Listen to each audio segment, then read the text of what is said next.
These two soldiers are on an important mission. Above them, the roar of the plane fades. Below them lies their homeland occupied by the Nazis. And somewhere down there is their target, Reinhard Heydrich, the butcher of Prague, one of the key architects of the Holocaust. Hitler calls him the man with the iron heart. He's responsible for more than 1.5 million deaths, and he doesn't have the faintest idea they're coming for him. Confirmed warning. This video includes descriptions of suicide and mass murder committed under the Nazi regime. Our coverage is largely based on these two books. This is a photo of Reinhard Heydrich and his wife Lena. It was taken in May 1942 at the Wallenstein Piel in Prague, where they attended a concert. Reinhard Heydrich loves music as the son of a singer and composer. But despite showing musical talent as a child, he chose a very different path for himself. After graduating from school, he joined the Reichsmarine, the German Navy. Heydrich is tall, blonde, and athletic. He looks like he walked straight out of a Nazi propaganda poster. But this picture-perfect facade is deceptive. He speaks with a strangely thin, high-pitched voice. He's said to have been haunted by deep insecurity and self-hatred. In school and also in the Navy, people mock him. Rumors spread that he has Jewish roots. They call him Blonde Moses in a Germany turning toward Nazism. It's a nickname he despises. In December 1930, he meets Lena von Euren at a dance in Kiel. After just 4 dates, they get engaged. It's said that he was drawn to her Nordic looks, maybe hoping they'd silence those rumors about him having Jewish ancestry. But then scandal strikes the newly engaged couple. Heydrich is brought before a naval court of honor. A former girlfriend accuses him of breaking a promise to marry her. Hes discharged from the Navy, a humiliating fall from grace. But unfortunately, it's not the end of his career. A few months later, a family friend introduces him to Heinrich Himmler. Heydrich joins the Nazi Party and the SS, and from there his rise is meteoric. In just a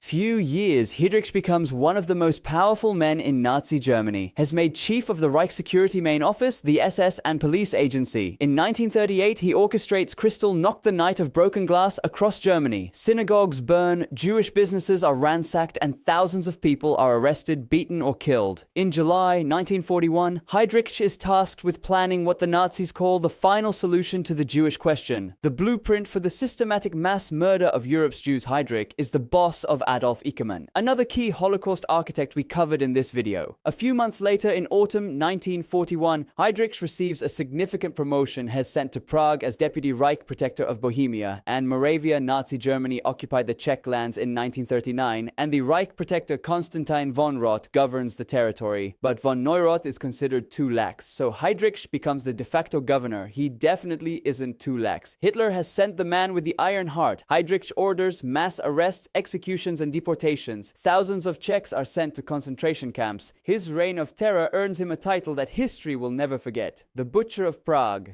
To the outside world, it appears Heydrich has crushed the Czech resistance, but in the shadows, a plan to assassinate him is in motion. While Heydrich makes himself comfortable with his family in his castle near Prague, hundreds of kilometers away, two soldiers are training to kill him. The Czech government is in exile. Its leaders are in London. Czech military intelligence is cooperating with the British Special Operations Executive. Together, they plan a top-secret mission to assassinate Heydrich. Operation Anthropoid enter Jan Kubiš and Isef Gabčak. Meeting in Poland in 1939, they eventually join the French Foreign Legion, the only way to fight back. In the ranks of the Legion, they become good friends. After the fall of France, Czech forces are moved to Britain. In the autumn of 1941, Gabčak is chosen for Operation Anthropoid. When his partner suffers an injury during training, Gabčak insists that Kubiš be the one to replace him. Both men are proud soldiers who had watched their homeland fall to the Nazis without a fight. Now they're determined to strike back no matter what the cost. Together they prepare for one of the most dangerous missions of the war, to strike at the heart of the Nazi regime. In the early hours of December 29th, 1941, a British Halifax bomber drops its deadly cargo, Gabčak and Kubiš. But heavy snow blinds the crew, making navigation nearly impossible, so they accidentally drop Gabčak and Kubiš at the wrong location. Instead of landing east of Pilsen, they end up east of Prague. As they approach the ground, Gabčak misjudges the height and injures his left foot. Now they have no idea where they are. It's night and it's cold. The two soldiers bury their parachutes in the snow and take shelter in the abandoned tunnels of an old stone quarry. Their landing hasn't gone unnoticed. During the night, a local gamekeeper heard the plane, climbed onto the roof of his house, and saw two parachutes heading toward him. The next morning, he finds the buried parachutes and follows a trail of footprints in the snow. It doesn't take him long to find Gabčík and Kubiš and confront them. The young men pretend to be surveyors, but their cover story quickly falls apart and they reluctantly admit the truth. Luckily, the gamekeeper wants to help them. They're stunned to find out they've landed 20 meters from Prague, far from their contacts. Gabčík is injured and the mission already looks doomed, but then fate intervenes. A local miller who also heard the plane that night tracks them down, has a member of Soul, a banned Czech nationalist group, and offers to connect them with the underground network in Prague. It violates the strictest rules of their mission. No contact with the local resistance until their mission is over, but they're desperate. They have no choice but to accept help. Over the next few months, they're sheltered by a network of brave families, ordinary people risking everything to feed and hide them. Reinhard Heydrich is busy organizing the infamous Vons conference, a meeting called to streamline the mass murder of Jews. He doesn't realize that all the while, two men are observing him, learning his habits, noting every route and ritual. They even have inside help from people working in his castle.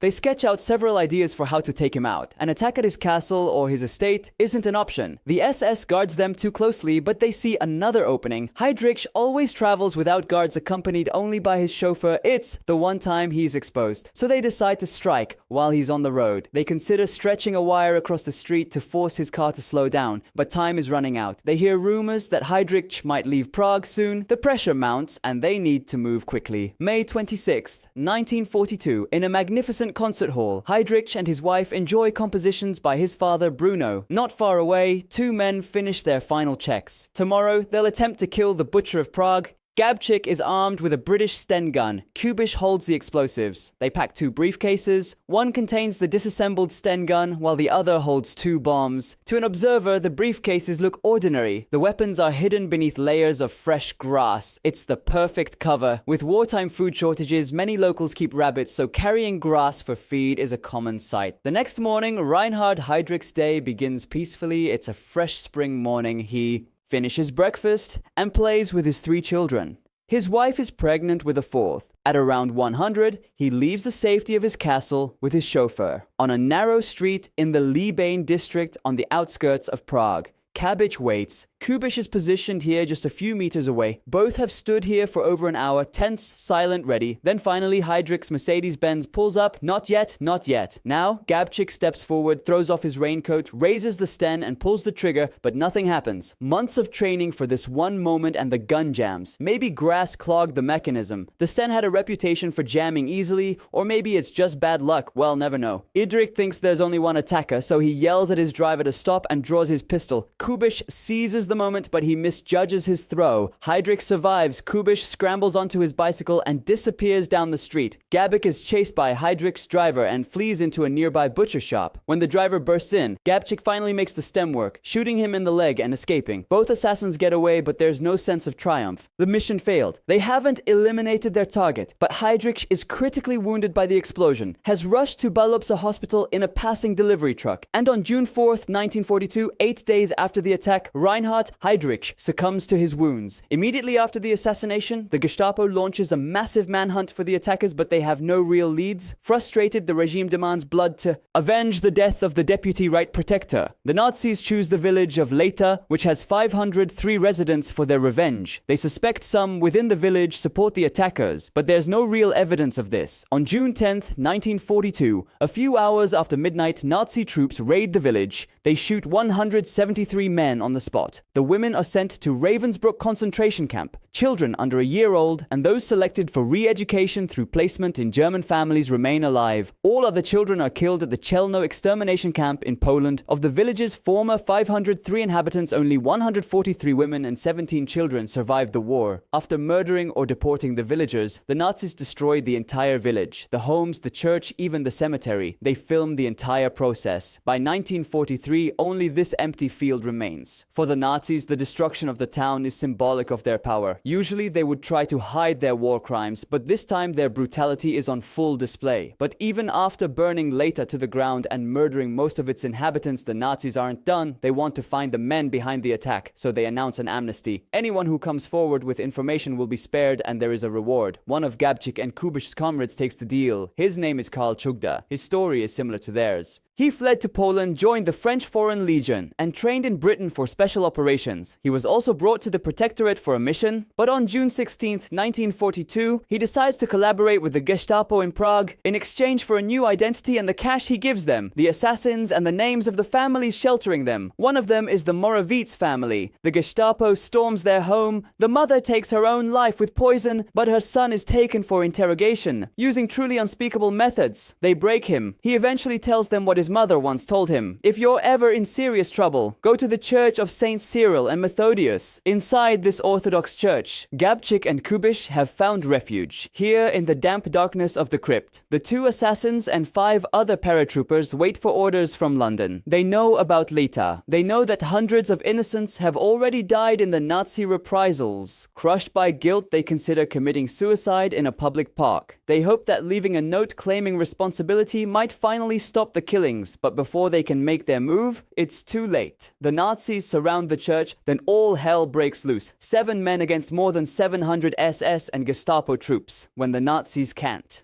break through their defenses. They flood the crypt. Kubiš dies from injuries he suffered in the firefight. Then one by one, the other paratroopers choose death over capture. Some use cyanide, others their last bullets. In the end, both of Hadrik's assassins are dead. Dozens of resistors, entire families are executed for helping them. Among them, Bishop Gast and other members of the Czech Orthodox Church. And the Nazis' revenge doesn't end there. Just days later, they wipe another village, the Jáci, off the map. Every adult in the village is executed. Most children are deported and killed, and the village is burned to the ground. Like later, the Jáci simply ceases to exist. After the end of World War II, Nazi official Karl Hermann Frank, who ordered the mass murder in Lejta and Jáci, was convicted and executed. Karel Čugda had continued to work with the Gestapo until the end of the war. He then attempted to flee, but was captured and sentenced to death. He was executed in Prague on April 29, 1947. Even after her husband's death, Lena Heydrich remained a prominent figure. She didn't return to Germany until 1945. After the country's surrender, her husband's property was seized, confiscated as the assets of a war criminal. She spent the rest of her life defending his legacy, repeatedly denying that her late husband was responsible for any war crimes. In the 1950s, she won several lawsuits against West Germany, securing a substantial widow's pension and regaining her luxurious summer home. Today, a memorial stands at the site of the ambush in Prague. It honors Isef Gabik, Jan Kubiš, and a third figure representing the Czech civilian resistance. In the Czech villages of Lejta and Jáci memorials mark the sites of the mass killings. These places serve as not just reminders of lives lost, but as warnings to never let something like this happen ever again.